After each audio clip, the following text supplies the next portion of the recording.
అందరికీ నమస్తే. ఈరోజు కృష్ణాష్టమి శుభ సందర్భాన ఈ యొక్క మండల ప్రజలకు, గ్రామ ప్రజలకు అందరికి కూడా, సోదరి సోదరిమణులకు అందరికి కూడా నా యొక్క కృష్ణాష్టమి శుభాభివందనలు. ఈరోజు మరి కృష్ణతత్వం అనేది కుల మత భేదాలకు అతీతంగా ఉన్నటువంటి ఈ యొక్క భగవద్గీతను అందరూ ఆచరించాల్సిన అవసరం ఎంతైనా ఉంది. ఈరోజు భగవద్గీత ఒక మతం కాదు, జ్ఞానం. భగవద్గీత ఉత్తమ జీవన విధానం, మార్గం. భగవద్గీత సాధకులకు కల్ప వృక్షం.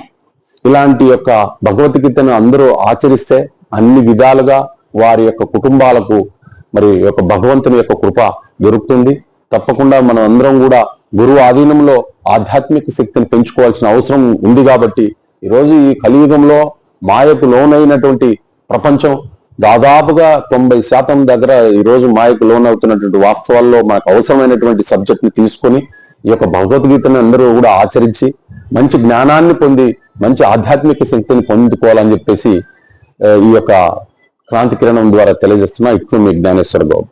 మా ఛానల్ ని అందరూ సబ్స్క్రైబ్ చేయండి. Please like, share and subscribe. మీ కాజా హుసేన్.